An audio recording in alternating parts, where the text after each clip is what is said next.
Good morning students. तो आज हम अपनी फ़िज़िक्स की सेकेंड यूनिट शुरू करेंगे, मोशन मैकेनिक्स जिसको हम कहते हैं। इससे पहले हमने फर्स्ट यूनिट में डायमेंशंस, यूनिट्स, ठीक है, और डायमेंशनल एनालिसिस में यूजेस किए हैं जिसका टेस्ट रखा गया था। जिन बच्चों ने टेस्ट नहीं दिया उनकी लिस्ट में आज डालूंगी ग्रुप में, और जिन्होंने नहीं दिया है वो भी उसको पीछे अच्छे से तैयार कर लें और आगे वाले जितने भी टेस्ट हैं वो टाइमली दें, क्योंकि ये इससे फिर आपकी असेसमेंट में भी इजी हो जाएगा आपको काम करना। तो ओके, लेट्स स्टार्ट। अपनी सेकेंड यूनिट हम शुरू करते हैं, kinematics.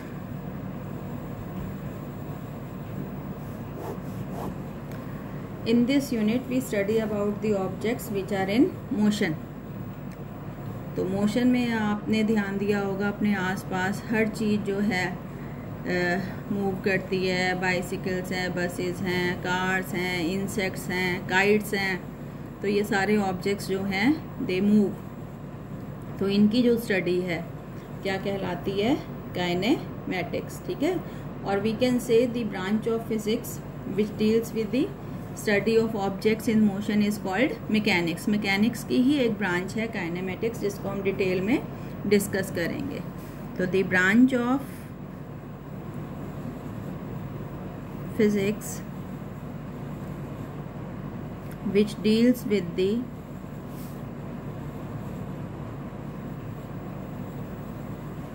Objects in motion is called mechanics. Mechanics is further divided into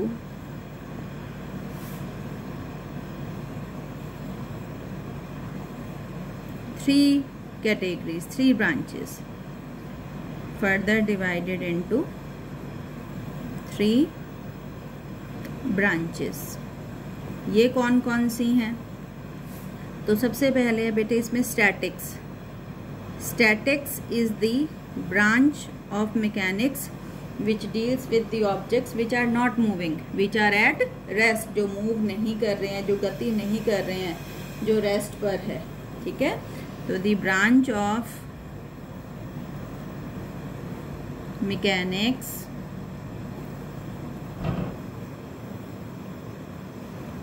which deals with the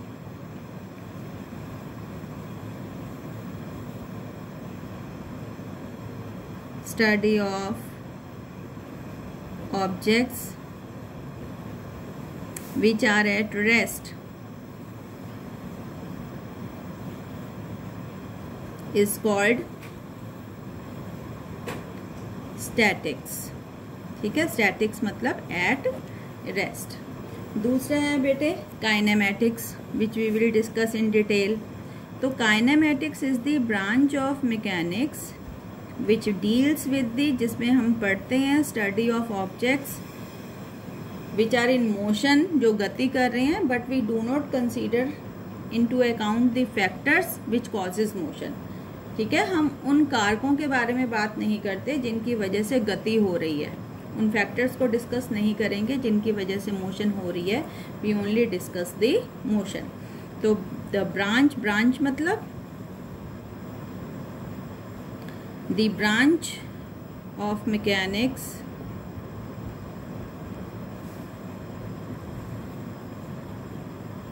which deals with the study of objects which are in motion, गति में है, जो गति कर रहे हैं, but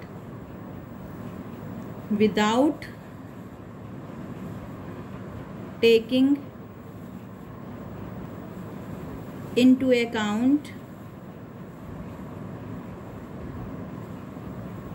the factors which causes motion, ठीक है। सिर्फ हम मोशन को डिस्कस करते हैं। उन फैक्टर्स कौन कौन से हो सकते हैं जिनकी वजह से मोशन हो रही है? फोर्स है, फ्रिक्शन है, ठीक है। और तीसरा है बेटे डायनेमिक्स। तो डायनेमिक्स में भी we study about the object जो मूव कर रहे हैं, but we do take into account the factors which causes motion. यहाँ हम उन फैक्टर्स के बारे में भी बात करते हैं जिनकी वजह से गति हो रही है। तो the branch of mechanics which deals with the study of objects which are in motion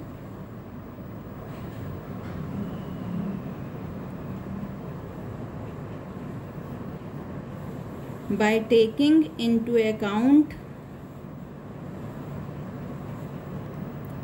taking into account the factors which causes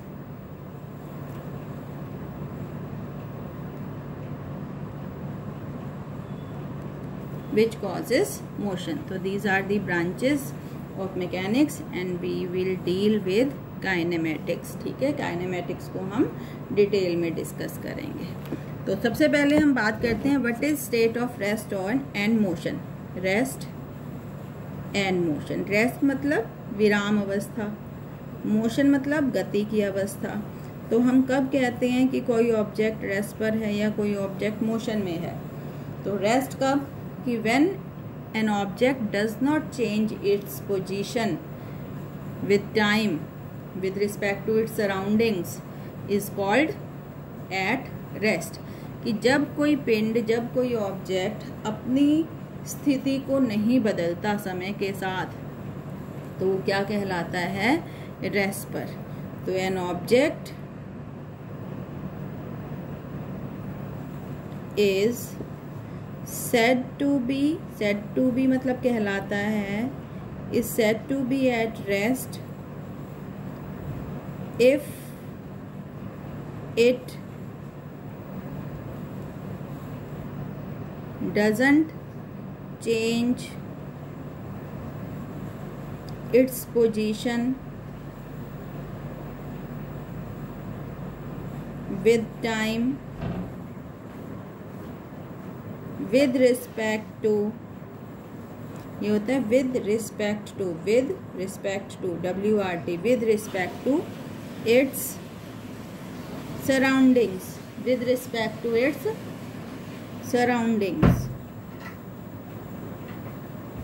और on the other hand motion में कब कहलाता है? गति में कब कहलाता है? जब ये अपनी पोजीशन को, स्थिति को बदलता है with respect to surroundings. And an object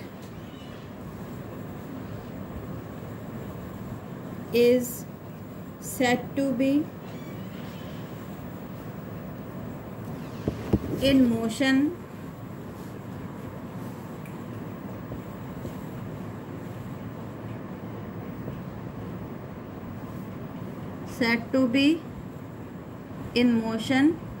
if it changes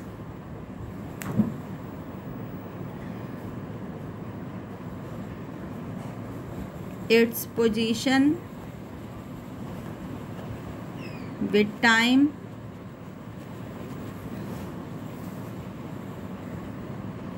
with respect to surroundings होती हैं जो आसपास हमारा पर्यावरण है, ठीक है, with respect to surroundings.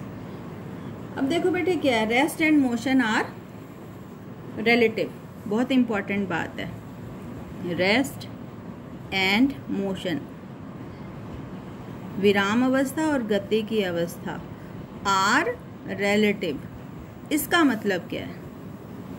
Suppose आप एक ट्रेन में बैठे हो और आपके सामने वाला जो पर्सन है वो भी बैठा हुआ है और ट्रेन चल रही है, लेकिन अगर आप उसको देखो, उस पर्सन को, तो वो आपको रेस्ट पे लग रहा है, और वो आपको देख रहा है तो आप भी रेस्ट पर हो। तो with respect to each other you are at rest. लेकिन एक आदमी जो प्लेटफॉर्म पे खड़ा है, जिसको ट्रेन चलती हुई नज़र आ रही है, जिसको ट्रेन चलती हुई नज़र आ रही है, उसको तो आप लोग चलते हुए नज़र आ रहे हो, तो आप लोग उसे कैसे नज़र आ रहे हो? मोशन में। समझ आ रहे हो ना कि ज़रूरी नहीं है कि एक चीज़ जो हमें रेस्ट पर दिखाई दे रही है वो दूसरे को भी रेस्ट पर नज़र आए। It may be in motion. For example कि अगर हम सब लोग यहाँ बैठे हुए हैं तो हम कहेंगे कि वी आर एट रेस्ट। लेकिन कोई अगर हमें किसी आउटर प्लैनेट से, किसी दूसरे ग्रह से या स्पेस से देख रहा है तो वो कहेगा कि हम मोशन में हैं। क्यों? क्योंकि पृथ्वी घूम रही है और पृथ्वी के साथ साथ हम भी घूम रहे हैं। तो ये जो रेस्ट और मोशन की स्टेट होती हैं, they are relative to each other. ठीक है बेटे? ओके। अच्छा, अब एक इसमें कंसेप्ट आएगा कि पॉइंट ऑब्जेक्ट। हम बार बार बात करेंगे कि पॉइंट ऑब्जेक्ट आप किसको कहोगे, कि what is a point object. तो देखो, थ्योरेटिकली तो कोई ऑब्जेक्ट जिसके कोई स्पेशियल डायमेंशंस नहीं है, जिसके कोई स्पेशियल डायमेंशंस नहीं है, ना उसकी लंबाई है, ना चौड़ाई है, ना ऊंचाई है, ऐसा ऑब्जेक्ट क्या कहलाता है? Point object. लेकिन ऐसा तो संभव नहीं है, कुछ तो होगी ना, कोई लंबाई, कोई चौड़ाई, कुछ तो होगी, चाहे नेग्लेजिबल हो। तो प्रैक्टिकली हम पॉइंट ऑब्जेक्ट किस ऑब्जेक्ट को लेते हैं, किस पिंड को मानते हैं पॉइंट ऑब्जेक्ट? कि अगर पिंड के द्वारा तय किया गया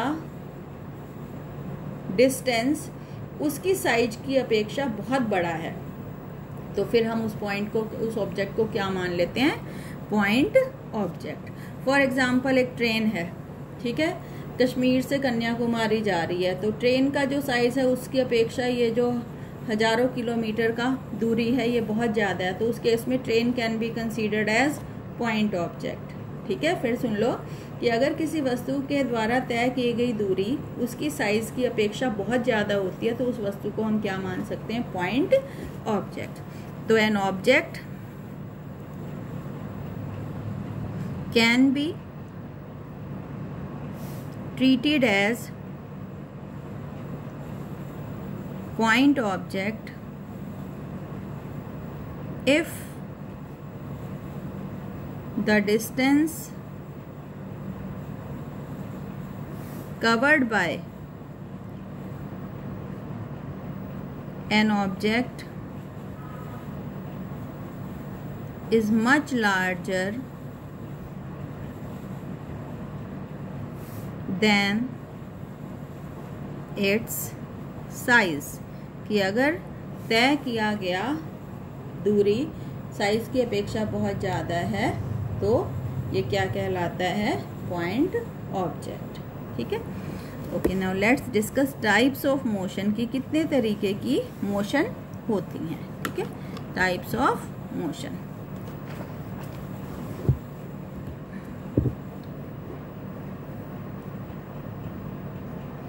तो ब्रॉडली स्पीकिंग, मोटे तौर पर 3 तरीके की मोशन होती है। तो there are 3 types of motion.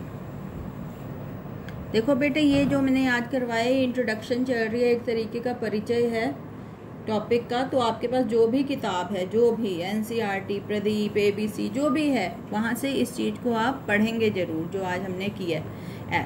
ठीक है, एक्चुअली ये जो है, जो स्टार्टिंग है इसकी कल से है इसकी, ये आज सारा का सारा क्या है? इंट्रोडक्शन टाइप चीज़ है। तो इसको आप वहाँ से एक बार रीड ज़रूर कर लेंगे। तो there are 3 types of motion. सबसे पहली है बेटे rectilinear motion,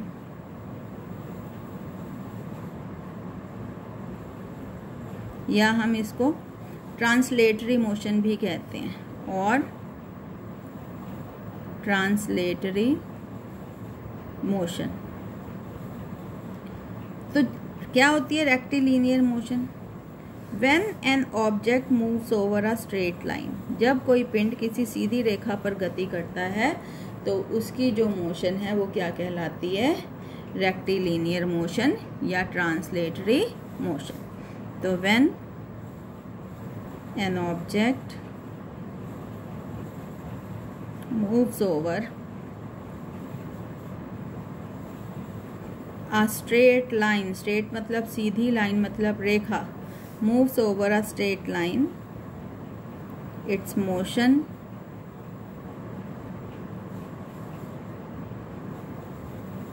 is said to be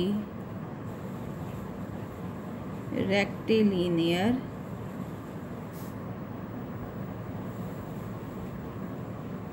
motion. ठीक है। दूसरी गति होती है बेटे सर्कुलर मोशन,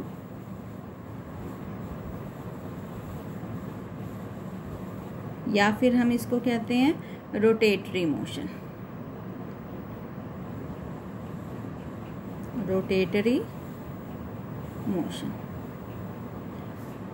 तो circular motion, when an object moves over a circular path, किसी गोल रास्ते पर, किसी सर्कुलर पाथ पर अगर कोई ऑब्जेक्ट मूव करता है तो उसकी मोशन क्या कहलाती है? Circular motion.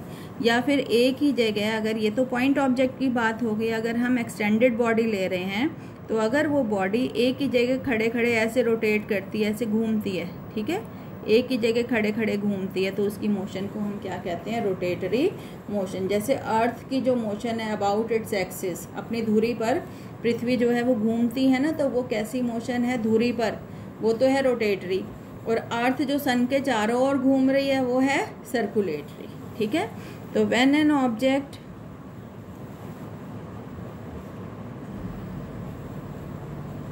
moves over a circular path, its motion is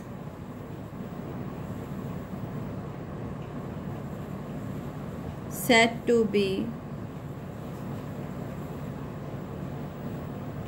circular motion। ठीक है। और बेटे तीसरी होती है आपकी ऑसिलेटरी मोशन या फिर वाइब्रेटरी मोशन। ऑसिलेटरी मोशन और vibratory motion.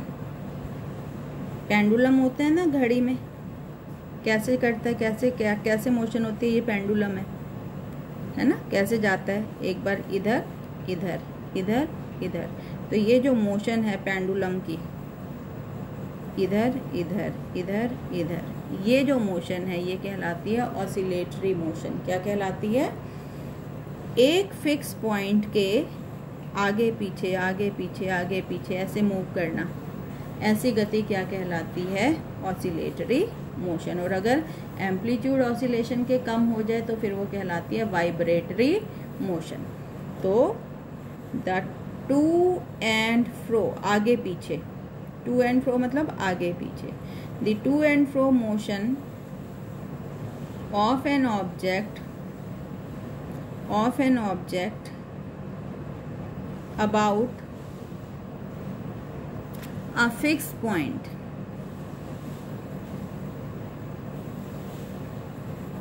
is called oscillatory motion, is called oscillatory motion। ठीक है बेटे। तो अब मोशन पढ़ते हुए हमें कुछ चीज़ों की ज़रूरत पड़ेगी, हमें टाइम नापना पड़ेगा, पोजीशन नापनी पड़ेगी। तो हम कैसे टाइम मेजर करेंगे और कैसे पोजीशन मेजर करेंगे, ठीक है, उसके बारे में बात करेंगे।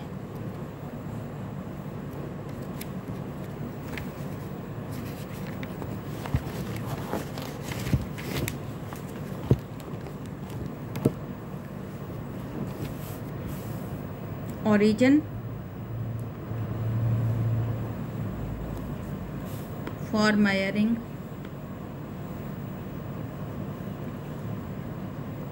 time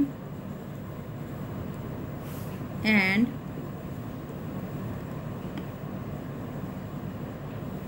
position. ओरिजिन होता है बेटे एक रेफरेंस पॉइंट, ठीक है। किसी चीज़ को हम कहीं से नापना शुरू करते हैं ना, तो जहाँ जिस पॉइंट से हम उसको नापना शुरू करते हैं उस पॉइंट को हम कहते हैं ओरिजिन। क्या कहते हैं? ओरिजिन। अब सपोज हमें टाइम नापना है, तो टाइम नापने के लिए एक पर्टिकुलर टाइम को हम मान लेंगे कि यहाँ से टाइम नापना है। उस पर्टिकुलर इंटरवल के लिए जितने भी टाइम हम मेजर करेंगे वो कहलाएंगे पॉजिटिव टाइम और उससे पहले नेगेटिव टाइम। फॉर एग्जाम्पल, माना जब आप सुबह 7 बजे आपका स्कूल है, आप 7 बजे स्कूल पहुंच गए, है ना, तो अगर हम उसको ओरिजिन मान लें और आपकी रिसेस होती है 10 बजे और मैं आपसे पूछूं भी रिसेस कितने बजे होगी, कब होगी, तो आप कहोगे 3 घंटे बाद। क्यों कहा आपने 3 घंटे? क्योंकि आपने टाइम को कहाँ से नापना शुरू किया? 7 बजे से। छुट्टी कितने बजे होगी? 5 घंटे बाद, भी 12 बजे। तो आप टाइम को कहाँ नाप रहे हो, कब से नाप रहे हो? 7 बजे से। तो वो जो सुबह 7 बजे है वो क्या है? जीरो टाइम आपने उसको माना है, वो टाइम के लिए आपने उसको उद्गम माना है, ओरिजिन माना है। और उससे पहले जो हुआ कि आप सुबह उठे, ब्रश किया, नाश्ता किया, वो सारे किस में नापे जाएंगे? नेगेटिव टाइम में। ठीक है, तो positive time after the origin और उससे पहले वाला हम दूसरी एक्सिस पर ड्रॉ करेंगे। ठीक है, ऐसे ही ओरिजिन फॉर पोजीशन। अब पोजीशन नापने के लिए ये आपको आता है, आपने ग्राफ्स बनाए हैं कि एक पर्टिकुलर पोजीशन को हम ओरिजिन मान लेते हैं। इस ओरिजिन के राइट की तरफ जो भी हम दूरियां नापते हैं उनको हम पॉजिटिव वैल्यू दे देते हैं। ऐसे ग्राफ बनाया था। इससे लेफ्ट की तरफ जो दूरियां, जो पोजीशंस नापेंगे उनको हम नेगेटिव वैल्यू देंगे। ऊंचाई नापनी है तो ओरिजिन से अबव जो भी पोजीशंस हैं उनको पॉजिटिव और ओरिजिन से नीचे जो भी है उनको हम नेगेटिव वैल्यूज देंगे। ठीक है, ऐसे बनाया था ग्राफ छोटी क्लासेस में। इसको ओ मानते थे, जीरो नहीं होता, वो ओरिजिन होता है।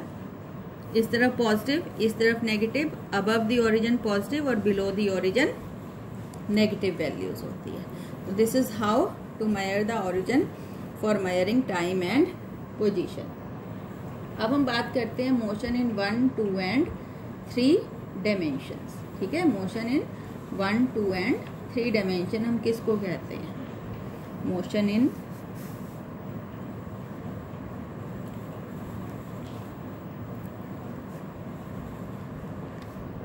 1,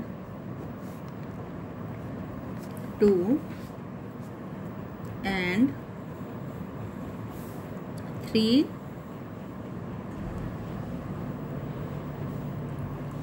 डायमेंशन। तो सबसे पहले हम बात करते हैं बेटे 1 डायमेंशन मोशन। ठीक है, 1 डायमेंशनल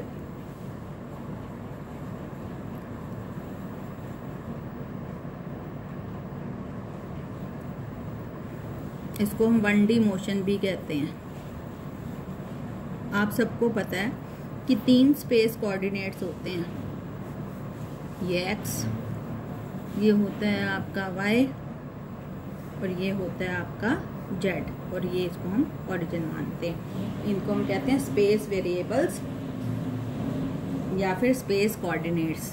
ठीक है, अगर गति के दौरान सिर्फ एक ही स्पेस वेरिएबल चेंज हो टाइम के साथ, दो में कोई परिवर्तन ना आए, तो उसको हम कहते हैं 1 डायमेंशनल मोशन। क्या कहते हैं? 1D मोशन, जिसमें सिर्फ only 1 space variable changes with time. तो अगर ये सिर्फ ऐसे जा रहा है तो सिर्फ x बदलेगा, y z कांस्टेंट रहेंगे। ऐसे जाएगा तो सिर्फ y बदलेगा, x और z कांस्टेंट रहेंगे। ऐसे आ रहा है कोई ऑब्जेक्ट तो z बदलेगा, x और y कांस्टेंट। तो चाहे ऐसे जाए, चाहे ऐसे जाए, चाहे ऐसे जाए, हमें सिर्फ एक वेरिएबल की ज़रूरत पड़ेगी। और ये कैसी गति है? ऐसे जा रहा है तो भी स्ट्रेट लाइन, ऐसे जा रहा है तो भी स्ट्रेट लाइन, ऐसे जा रहा है तो भी स्ट्रेट लाइन। मतलब कोई ऑब्जेक्ट जब स्ट्रेट लाइन पर मूव करता है तो उसकी मोशन क्या कहलाती है? 1 dimensional motion. And to describe 1 dimensional motion हमें सिर्फ एक स्पेस वेरिएबल की ज़रूरत होती है, क्योंकि other 2 space variables do not change with time. तो द मोशन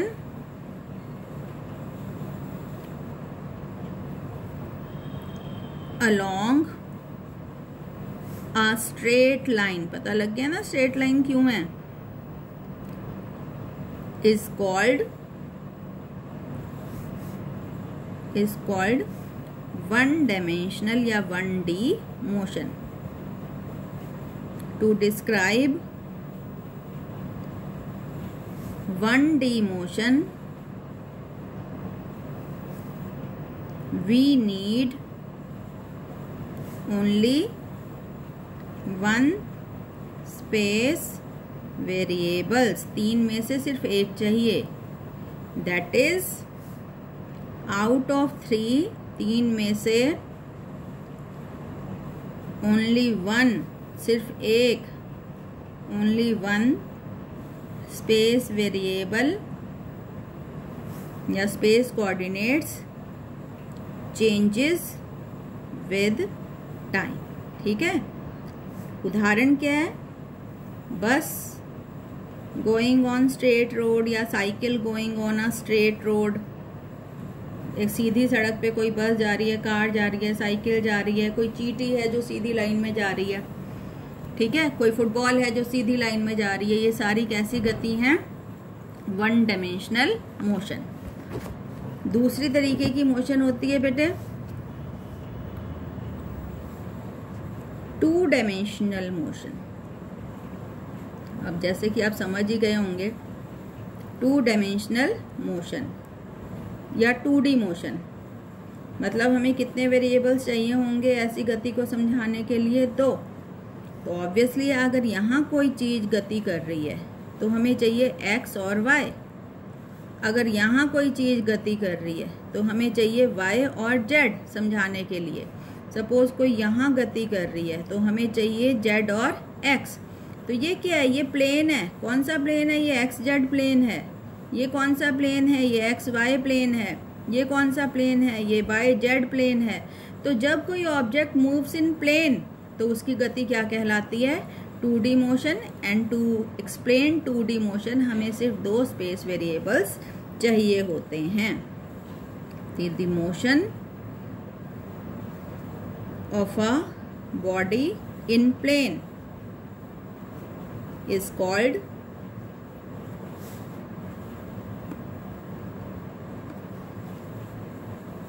(2D) motion. ऐसे देखो, यहीं से देखो, टू डिस्क्राइब 2D मोशन. वही लैंग्वेज लिखेंगे ऊपर वाली ताकि आपको याद रहे. To describe 2D motion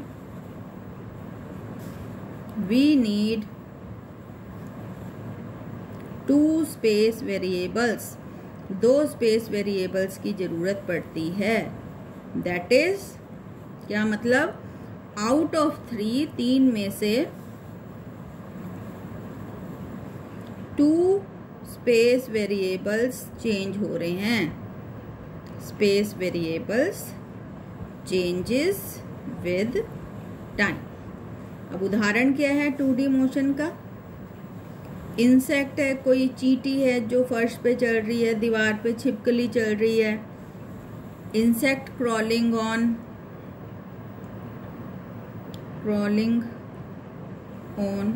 floor. Lizard on wall. Lizard moving on wall.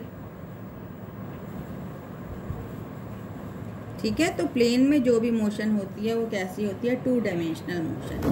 और तीसरी अब हम बात करते हैं 3 डायमेंशनल मोशन. तो अब आपको पता है 3 डायमेंशनल मोशन क्या होएगी, जिसमें तीनों स्पेस वेरिएबल चेंज होंगे. और ऐसी मोशन होएगी स्पेस में 3 डायमेंशनल मोशन और 3D मोशन. तो जब कोई ऑब्जेक्ट स्पेस में, हवा में, तो the motion of an object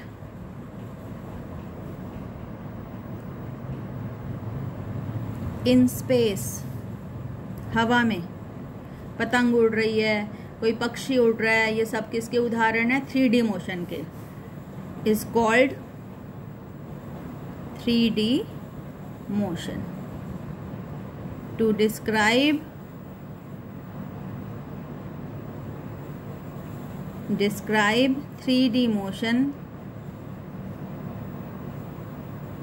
We need all the three